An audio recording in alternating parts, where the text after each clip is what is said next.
These words are unforgivable, Amelia tears up while reading Dakota's letter to Jaime. A normal morning, until everything falls out. The morning in the quiet house outside London begins like any other.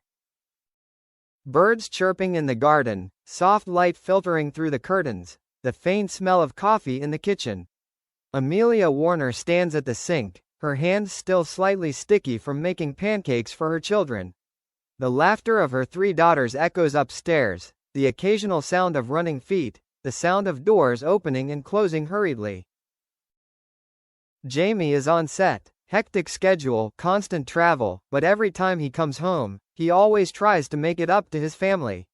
At least, that's what Amelia always tries to believe. She places the towel next to the stove, sighing softly. This morning he forgot to bring a folder of scripts, which is on the small wooden table next to the sofa. Amelia plans to take a picture of it and send it to him. She walked across the living room and picked up the stack of papers on the table. On top were several pages with familiar titles, but one in the middle was folded, as if hurriedly covering it. The corner of the paper stuck out, slightly off the rest.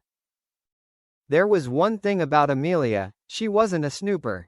She believed in privacy, in the space everyone needed.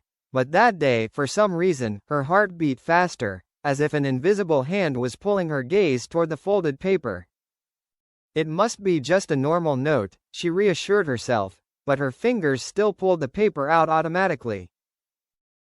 She saw a letter. The paper wasn't printed, it was handwritten, the writing was soft, feminine, and tilted slightly to the right. In the upper right corner was a small line. Jaime. For a moment, Amelia felt her stomach tighten. The name, Dakota, in the last line. She took a deep breath, telling herself, maybe it's an old letter. Maybe it's an old story. Maybe it's something you forgot to destroy. Don't jump to conclusions. But her hand still shook as she opened the paper. The words appeared before her eyes, like slow stabs of a knife into her chest. Jaime. I know I shouldn't have written this letter. I know everything between us was over a long time ago, or maybe, never really began. But there are things I can't bring up in interviews, can't say on camera, can't laugh and hide anymore. Amelia stopped breathing, her heart was pounding, the words, we, and, over, were pounding into her consciousness. She swallowed, forcing herself to continue reading. You said it was just on-screen chemistry. But I know it's more than just acting between us. Every scene, every look, every time you shielded me from the pressure of the media. I had mistakenly believed that somewhere, at least a part of your heart belonged to me. Amelia's chest ached. Screen chemistry. She had heard Jaime say that phrase over and over again in interviews. She had believed it, nodded, smiled slightly. Yes, it was just acting. Now, these words seemed to take away all that belief. She continued, her eyes starting to sting. I don't blame you. You chose family. You chose peace. You chose Amelia, and I understand that. I know you love her. I know you're a good man. But I would be lying if I said I hadn't asked myself, what if that day? She had to stop. Her throat tightened, her fingers clenching the corner of the paper until it crumpled. You chose family. You chose Amelia. It sounded like a victory, but somehow, in every word, Amelia only felt like an obstacle, a safe harbor, that both of them, he and the other woman, knew was the right choice, but not the burning choice. The shock rose, but she continued reading, like someone leading herself into the abyss. There were nights when I opened another movie, another character, another co-star, but in my head I still had you. I tried to forget. I tried to love, to live, to be normal. But I discovered that there were people who passed through my life and left a mark that would never fade. Amelia felt like the world around her was fading. You don't owe me an explanation. I'm the one who has to find a way to move on. But before I really let go, I need to say this, just this once. I really loved you, Jaime. And I don't regret ever having done it. Amelia's chest tightened, as if someone was tightening a string around her heart. The last line was the signature, soft but clear. Dakota. Everything inside her shattered. That name, a name she had heard 1,000 times in newspapers, in interviews, in TV jokes. Dakota Johnson. The co-star who people always referred to as Jaime's perfect on-screen partner. The letter had no time, no date, no envelope, no idea when it had been written, long ago or closer than Amelia thought. But that no longer mattered. What had broken her was not just the content. It was the cruel question. Why was this letter still here, in their house? In the stack of scripts he had recently touched? If it had meant anything, why hadn't he destroyed it? If it had meant nothing, why had he kept it, until now? These words are unforgettable. Amelia's chest ached. She sank down onto the sofa, the letter shaking in her hands. The laughter of her children upstairs faded, as if from another world. She reread the words, "I truly loved you, I chose family, I will not regret it," as if haunted. Part of Amelia wanted to tear the letter to shreds. Burn it, throw it out into the wind. But another part, the part that was most deeply wounded, whispered, "If you kept it, it meant it was, or still is, important to you." The first tear fell, seeping into the ink. Amelia whispered, almost unable to hear herself. These words are unforgivable. Not just Dakota's words. It was Jaime keeping them, a secret memento in the dark corners of his life. The children's bedroom door opened, footsteps tapping on the floor. Amelia jumped, quickly folding the letter and stuffing it into her coat pocket. The smile that had made her mother returned to her face, though her eyes were still red. "Mommy, where are the pancakes?" "I am hungry."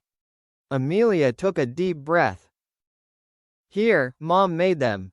Come on, let's go down and eat." She continued her morning as if nothing had happened, but a crack had appeared in her heart, and she knew she couldn't ignore it. The unhappiness of conversation. In the evening, Jaime returned, tired but still smiling, kissing Amelia and each of the children on the forehead. Everything seemed normal at first. He asked about the day, about her piano practice, about the missing coat in the bedroom. But Amelia saw it differently. Every gesture he made, gentle as ever, was now seen through the lens of that letter. With the children asleep, the house fell into a fragile silence. Jaime sat on the edge of the bed, took off his watch, turned. "You look tired. Are you okay today?"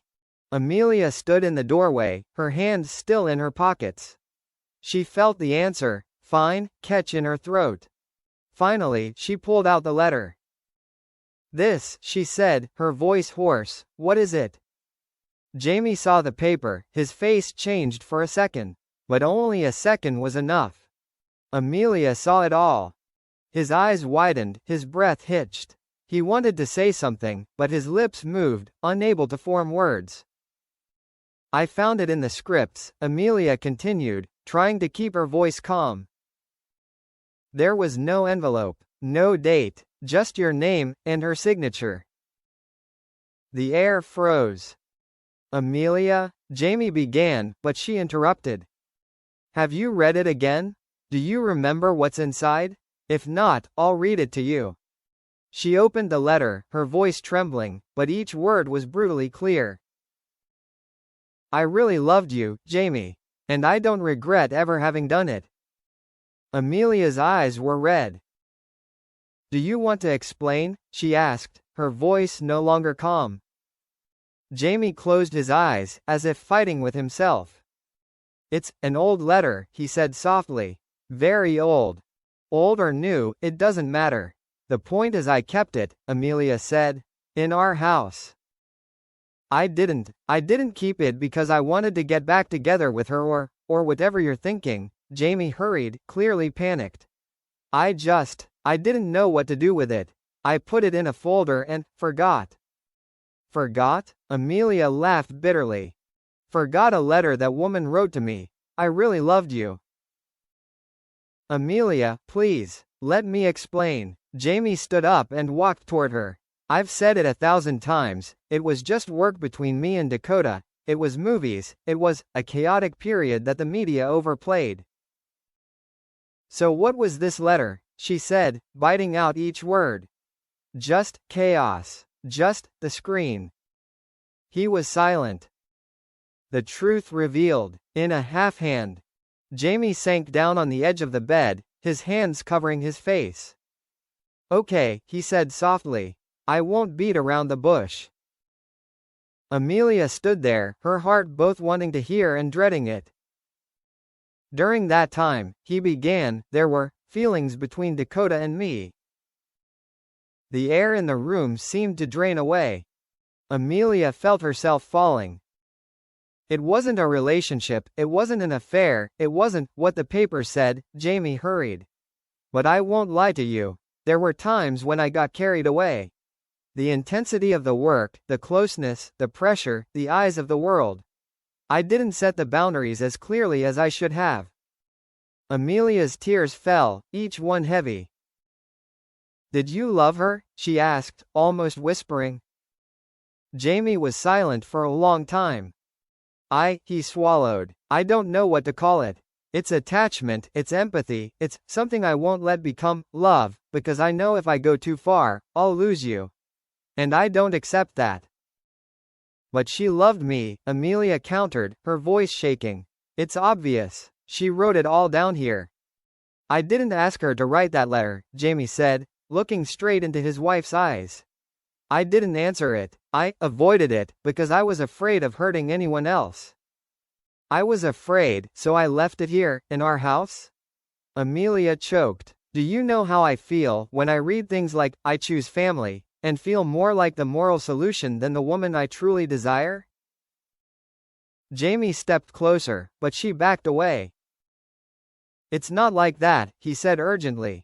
I love you. I chose you not out of duty, but because that's where my heart wanted to rest. But you still have proof of another heart that once broke for you, Amelia said.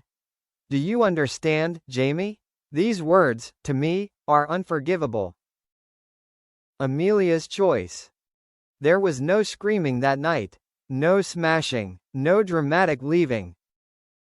Just silence. The silence of brokenness. Amelia sat alone in her small study, the letter on her desk.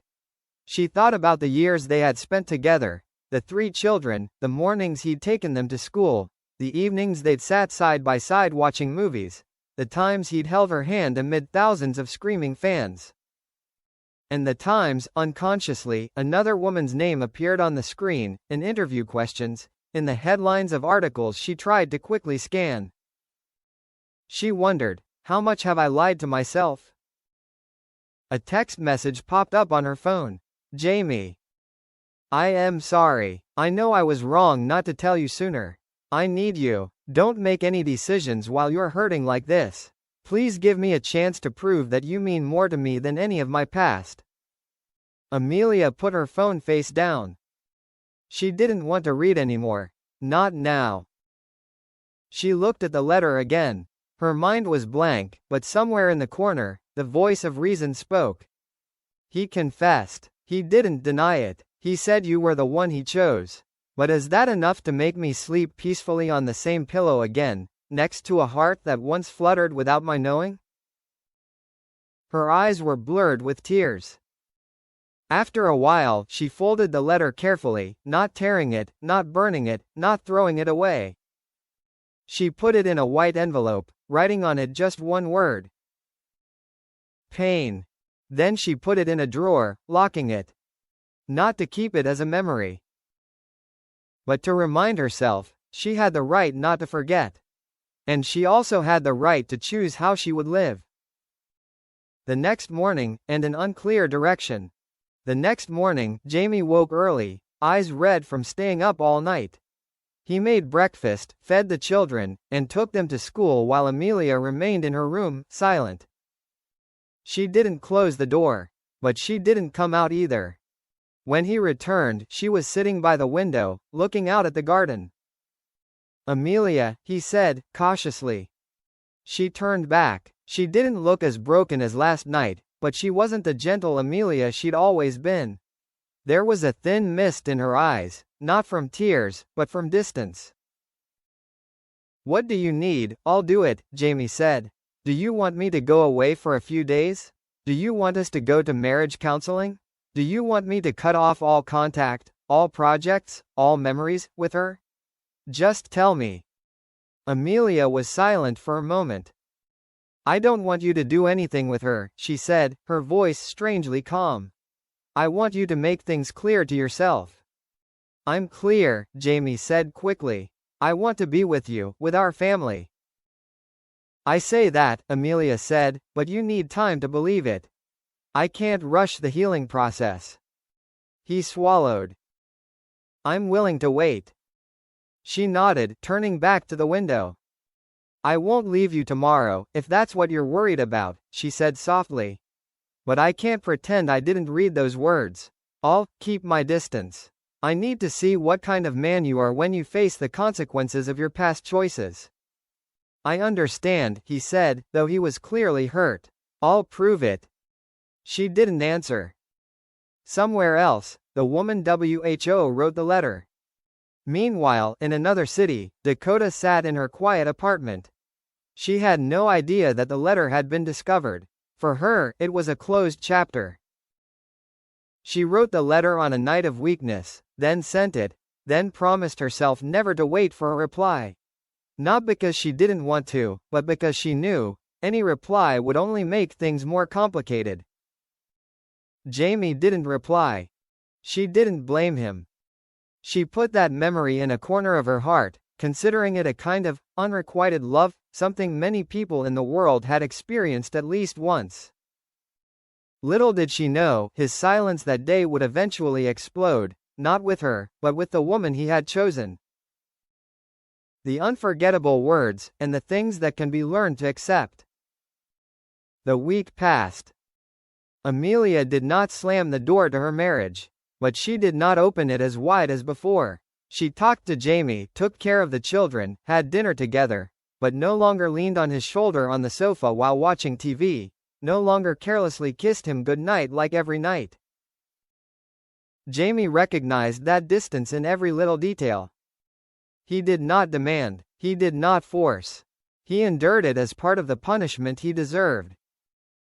Deep down, Amelia knew, that letter was not the only sin. It was just evidence in words, of a truth that perhaps somewhere, she had always vaguely felt. What hurt her most was not that another woman had loved her husband. It was that her husband hadn't had the courage to face her with the truth from the beginning. "These words are unforgivable." She had told him that. But as time went on, she began to wonder. Unforgivable, for whom? For Dakota, who had dared to write down her feelings. For Jaime, who had kept that letter, then pretended it never existed. Or for Amelia herself, for believing it was all on-screen chemistry, all those years? The answer didn't come immediately. But for the first time, Amelia realized. Forgiveness doesn't mean forgetting. Forgiveness means learning to move on, even though the scars remain. She might forgive Jaime, or not. Their marriage might be stronger, or it might still fall apart. But she knew, from the moment she held that letter, she was no longer the woman who had silently believed. She had seen the truth, naked, painful, and still stood firm. For hearts that have been broken. One afternoon, while the children were playing in the garden, Jaime stood at the door, watching Amelia watering the flowers. He did not approach, just watched silently.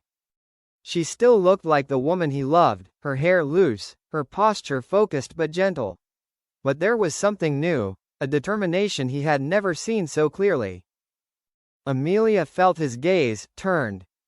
For a few seconds they just stood there, looking at each other. No role, no facade, no beautiful couple image in the public eye. Just a man and a woman, trying to find each other again amidst the scratches. He stepped back, stopping in front of her. "I'm still here," he whispered. If you still want me here. Amelia looked at him for a long time. I don't know what will happen, she answered honestly. But today, I let you stand here. It wasn't forgiveness. But it was a step. Somewhere in the drawer, the letter still lay, in an envelope labeled pain. The words in it, to Amelia, were still, unforgivable words. But she understood. Life doesn't end with the unforgivable. It continues, slowly, through small choices every day. And today, her choice was not to leave. But not to forget. Their story had not yet ended. And perhaps, that is the most authentic part of every marriage, where love is not just sweet words, but also the way people face the pain that seems never to heal.